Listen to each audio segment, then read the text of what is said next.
Hello everyone, my name is Steven. 大家好，我的英文名字是 Steven，我的中文名字是思鹏。我会说一点中文，我的专业是中文。So I will be. Would you guys like to share your English name and a fun fact about yourself? Something you like to do?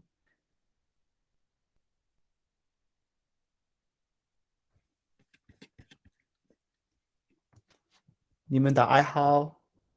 你们有没有爱好？Phoebe Lee. Um, Hello, I'm Phoebe and I'm from Longman Junior High School. And my friend says I'm a helpful person. I don't know. And Oh, during my high school, my junior high school life, and I'm really into reading. In my free time, I like to read novels. I look forward to learning more things about your country or what. Yes. okay, that's good. Nice to meet you, Cynthia.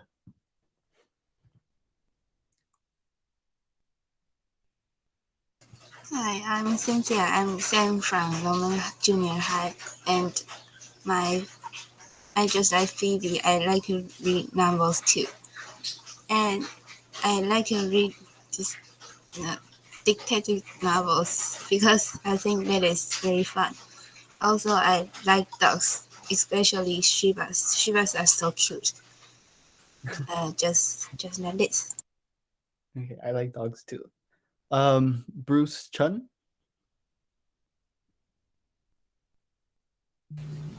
Hi, my name is Bruce, and I am studying in Longman Junior High School too. And I am 14 years old, and I grew up in Taipei. And my hobby is listening to music and watching YouTube. Okay, nice to meet you. Um, what about Tina? Tina Hung. Oh, okay. Any volunteers? Anyone want to share something about themselves? 我会说一点中文 if you guys are shy.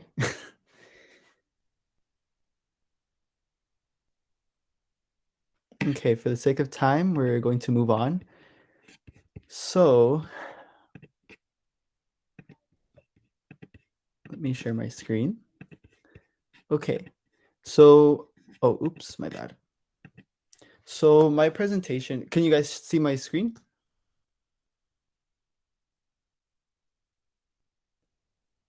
Hello?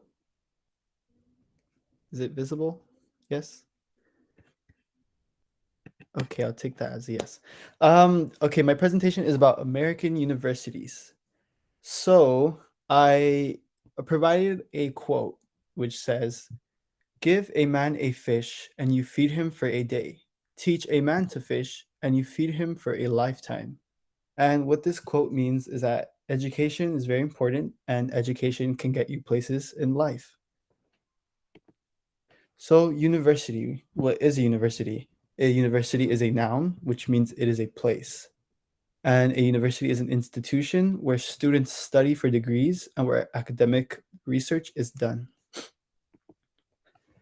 Okay, so before students are able to get to the university, they must take an entrance exam. And entrance exams do vary by university, of course. But due to COVID, many universities have made it optional. So that means to take entrance exams and submit them. So that means they can, if they want to, take an entrance exam, or if they don't want to, they don't have to. And the entrance exams in which students needed to take to submit were the SAT and ACT. And for international students, like just like you guys, in case you wanted to attend a American university, um, would be the TOEFL, which is still required. I have a question for you guys. Is there entrance exams needed to attend a Taiwanese university?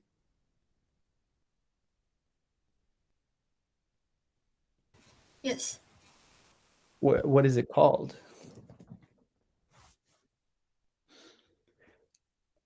I know in China they have the Gaokao, but I don't know what they have in Taiwan.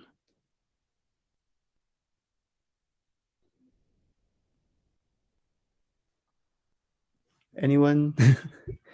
Don't be shy. Hi, it's Uh, Stephen. Hi, this is Vanessa. Okay, I'm their teachers. oh, Basically, yes, just like any other countries, we have entrance exam for all the levels. mhm. And for example, they are junior high school, and I think it's like it's called CAP, which we say 会考 for Mm, high school. And after 3 years, they will have like a 学测 or 统测 for university or like community college levels. okay. Yeah. That's interesting. So you guys do have entrance exams. That's cool. Okay, so private universities. So in case you guys didn't know, but a private university is a university that is not government funded. So usually they get their funds, their money to do research and to teach from different organizations or from religions.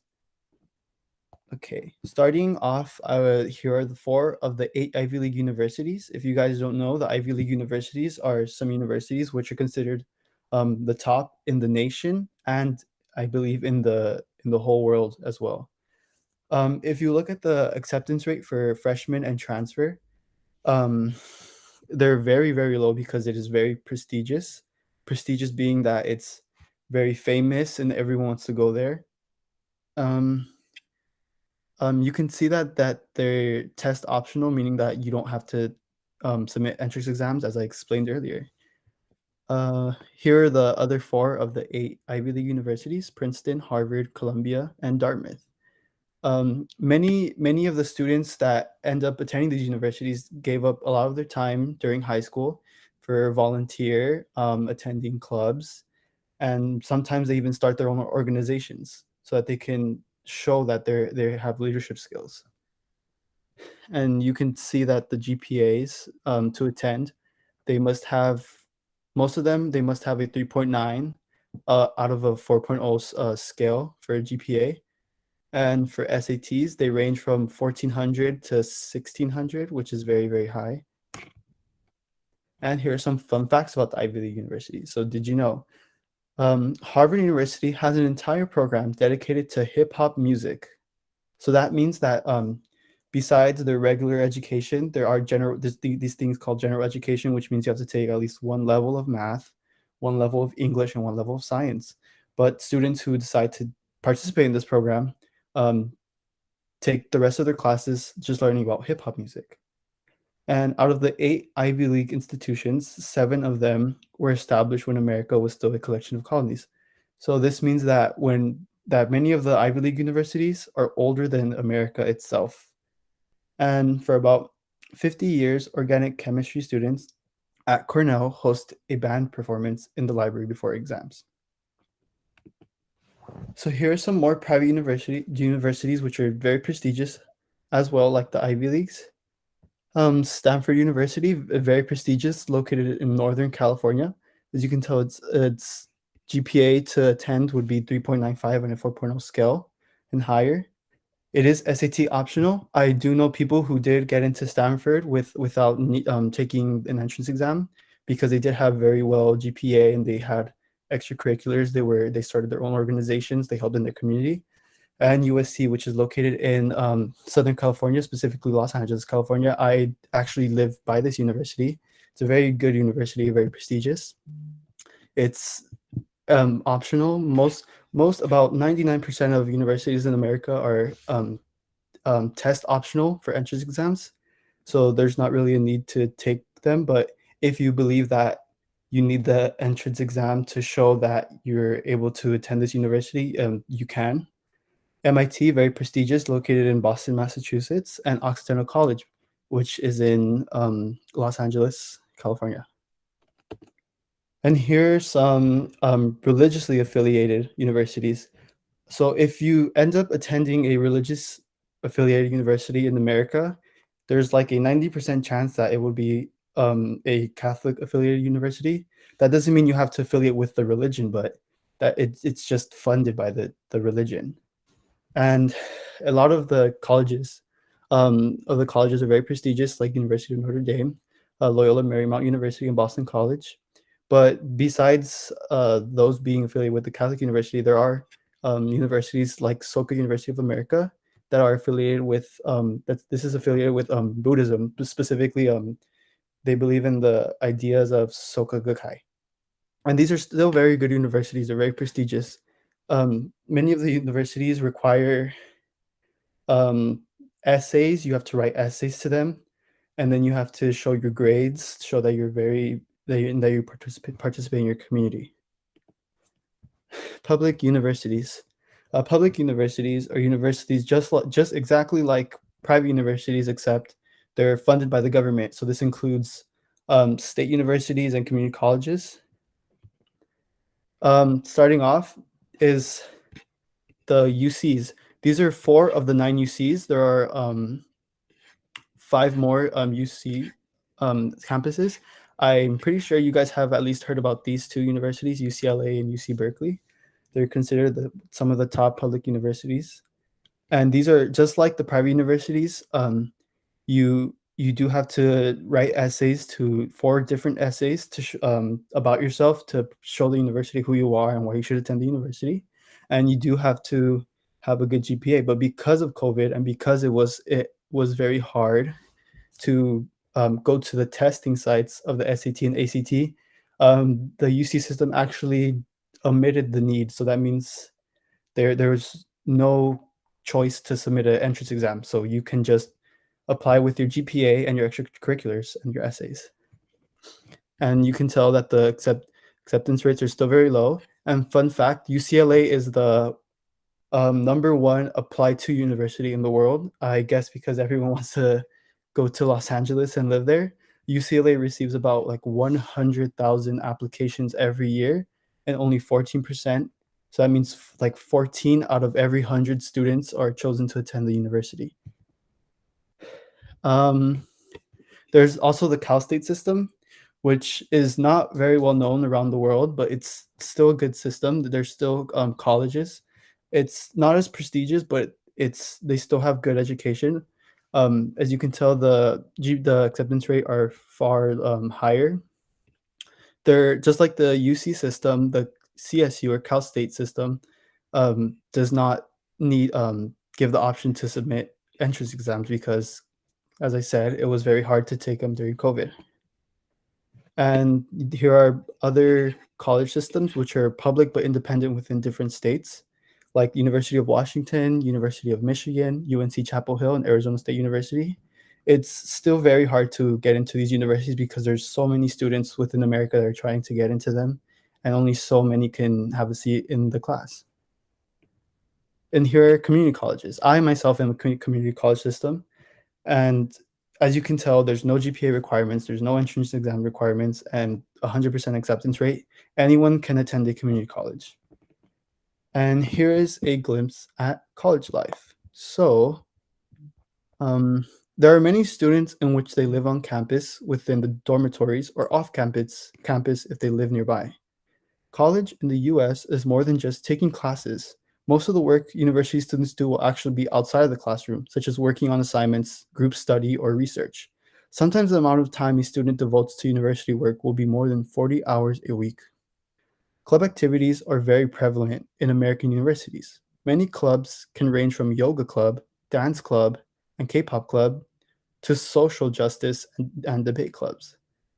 Throughout the campuses, you will see students asking you to sign petitions for awareness of something like saving the trees or cleaning the oceans. There are also times when there are students with signs who want to raise awareness of an issue within the campus or the area surrounding. So if you were to, which this was more popular before COVID, but if you were to go to a university before COVID, you would see a lot of people with stands. They're trying to get you to join their clubs. They're trying to get you to join their religious organization, or they're just trying to raise awareness for something going on within the world. But now because of COVID, you don't really see this.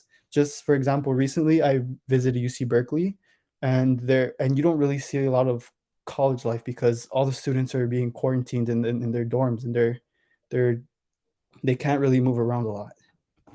And here's some more information about college life. Many times, there's this thing called Greek life, which is very prevalent in American universities. And basically, what it is, there's two different parts, which is a fraternity, which is an organization of male students where a commitment to a brotherhood is made, and sororities, which are organizations of female students where a commitment to sisterhood is made. And what that is many times they will live together within a house on campus that serves as their dormitory. And there are 123 fraternities and sororities within 9 million members, with 9 million members total across the country. So there's 123 different fraternities in which they're located within every, if not most, universities within the nation. And together there's 9 million members. And a fun fact, the first female astronaut was part of Greek life. And many American politicians were members of a fraternity or sorority when they attended university. So why a community college? So in America, there's this stigma that community college is not good. It's not, students shouldn't go, and that community college is made for students who aren't as intelligent, simply because they don't have any requirements such as GPA or SAT. But I personally feel that it's the complete opposite of that. There's like, if not as much, there's more benefits to attending a community college. And some of the benefits are finances. And finances, most community colleges are affordable, having students pay little to nothing, being a benefit for many low-income students. Excuse me. Community colleges also give you money to assist you in buying school supplies and more based on income. There's also inclusivity. And unlike many prestigious four-year universities, community colleges accept students no matter what. You can have an outstanding academic background or no academic background at all, and you will be welcome at the community college. And there's also flexibility. There are classes that can fit your schedule. You can work a 9-to-5 job while getting your degree for transfer. And there's more support. There are many opportunities for students to reach out and get help at community college. The counselors can help you if you have problems with your work study schedule, or you have many opportunities for tutoring for various subjects. And then there's transfer. You can transfer to a four-year university and graduate with a degree from that university for less than half the price. So earlier I showed that there was a freshman acceptance rate with the universities and a transfer acceptance rate. So basically what transfer is, it's mostly known for community college, but it does happen within four-year universities. But community college, the two universities, how that works is that students take 2 years at the community college, and they transfer to a four-year university, and they take their other 2 years at the four-year university. And when they graduate, they have a degree from that university, and they end up graduating with less debt. And here are some random facts about American universities. Nearly 60% of all American college students are female. There are 5,000 plus colleges in America, and many celebrities give speeches at commencements. So like, for example, here's a picture of Kermit the Frog. University in the 90s did invite Kermit the Frog to give a speech at their graduation. So do you guys have any questions, comments, concerns? Would any of you like to attend an American university?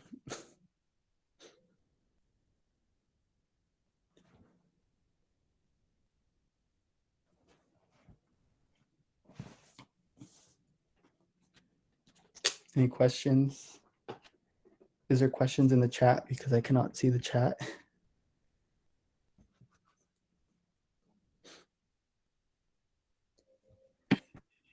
你们有没有问题?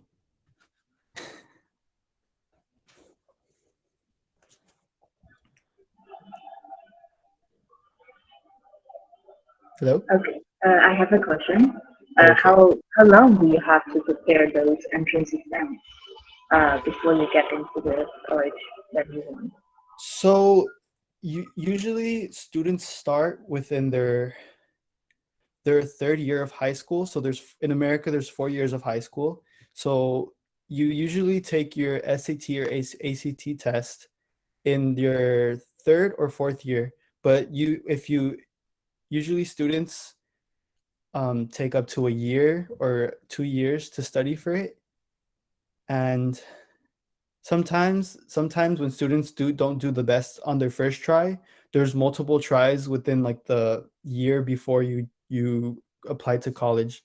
So let's say you take the SAT for the first time or the ACT and you don't like the score you got, you can take it again in like a month or two and look for another testing site. And then something that so how the SAT works is that there's two sections. There's a math and English section. And there's students that do better one time on the English section, and there's students that do better one time on the math section. So there's students that one time they only study for the English section and they get a very high score on the English part. And then there's students that study for them to take it again, but only for the math part. And there's universities that allow you to send your both scores and they add the two best scores together and they make that as your single score. So I hope that answers your question.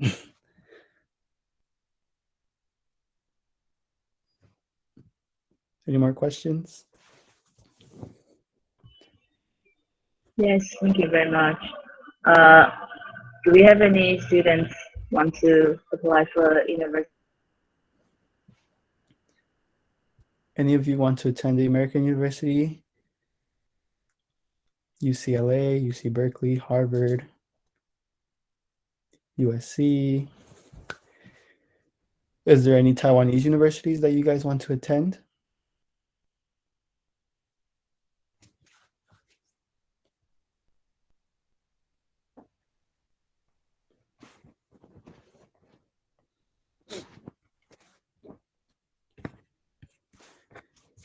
So I guess that concludes my presentation.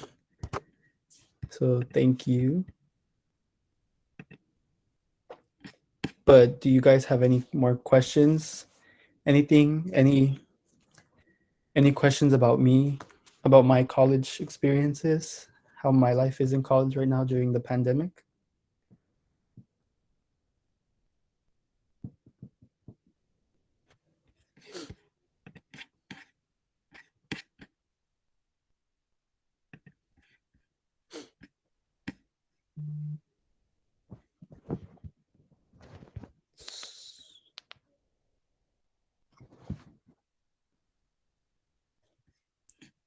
Any questions?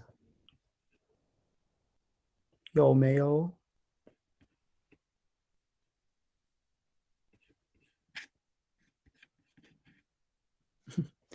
Don't be shy. Don't be nervous.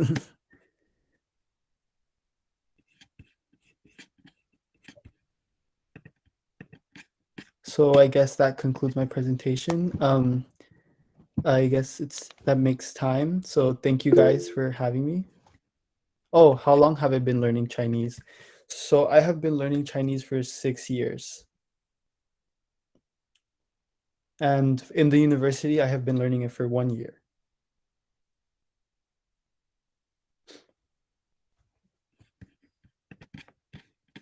And hopefully I would like to be fluent in Chinese one day.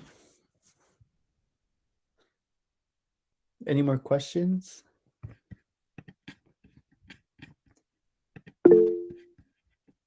Thank you. Going once, going twice. No more. Okay, thank you for having me. Thank you. Bye-bye. Bye.